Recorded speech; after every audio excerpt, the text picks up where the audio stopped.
পুনৰ অসম নাগালেণ্ড সীমান্ত সৰুপথাৰৰ চুঙাজানত নিশা উত্তেজনা অসমীয়াক আক্ৰমণ নগালোকৰ চুঙাজান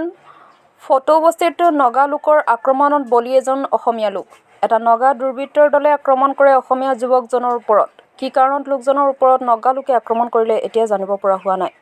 ঘটনাস্থলীত উপস্থিত হৈছে অসম নাগালেণ্ড সীমান্ত নিয়োজিত CRPF বাহিনী গুৰুতৰ আঘাতপ্ৰাপ্ত লোকজনৰ ইতিমধ্যে চিকিৎসালয়লৈ প্ৰেৰণ কৰা হৈছে নগা দুৰ্বৃত্তৰ আচলতে এই প্ৰথম এই আক্ৰমণ নহয় ইয়াৰ পূৰ্বেও কিন্তু বহুত এনেকুৱা আচলতে এই খিলঞ্জীয়া লোকৰ ওপৰত নগা দুৰ্বৃত্তৰ অত্যাচাৰ কিন্তু দিনক দিনে বাঢ়ি গৈছে ঠিক তেনে এটা ঘটনা আজি ঠিক 6 মান বজাত সন্ধিয়া 6 মান বজাত অসম নাগালেণ্ড সীমান্তৱৰ্তী অঞ্চলৰ চুঙাজানত নাওঘাট আচলতে ফটোবস্তিৰ তিনিআলিত যি ধৰণে 2-3 জনে নগা দুৰ্বৃত্তই আহি অসমীয়া যুৱকক আচলতে যি ধৰণে পানে মৰা ধৰণে আচলতে মাৰপিট কৰি পেলানি আচলতে বোকাজান CCI হস্পিটেলৰ পৰ্যন্ত যুৱকজনক আচলতে নিবলগীয়াত পৰিলে কিন্তু আমি ইয়াৰ আগতো আচলতে সংবাদ মাধ্যমৰ যোগেদি আমি অসম চৰকাৰ আচলতে বিজেপি চৰকাৰখনক আমি বাৰম্বাৰ আচলতে দাবী কৰি আহিছিলোঁ যে অসম নাগালেণ্ড সীমান্তৱৰ্তী অঞ্চলৰ সীমা সমস্যা সমাধান কৰক আৰু সীমান্তৱৰ্তী যিসমূহ খিলঞ্জীয়া ৰাইজে আচলতে বসবাস কৰি আছে সেই খিলঞ্জীয়া ৰাইজৰ জীৱন আৰু সম্পত্তি নিৰাপত্তা প্ৰদান কৰক কিন্তু আজিলৈকে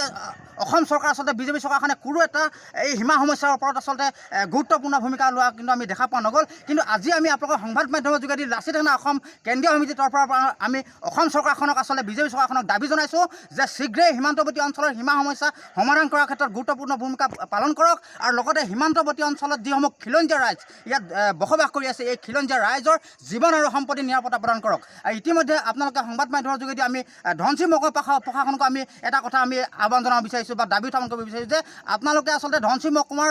কাৰ্যালয়ত AC কাৰ্যালয়ৰ ভিতৰত সোমাই পেলানি আপোনালোকে আচলতে সীমা সমস্যাৰ কোনো এটা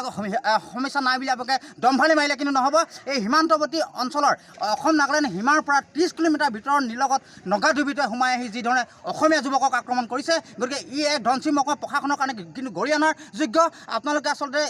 খিলঞ্জীয়া ৰাইজৰ জীৱনৰ যিটো ভাবুকি আহি গৈছে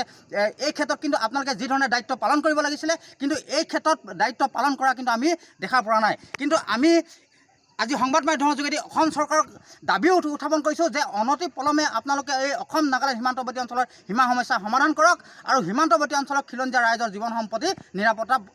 প্ৰদান কৰাৰ ক্ষেত্ৰত কিন্তু গুৰুত্বপূৰ্ণ ভূমিকা পালন কৰক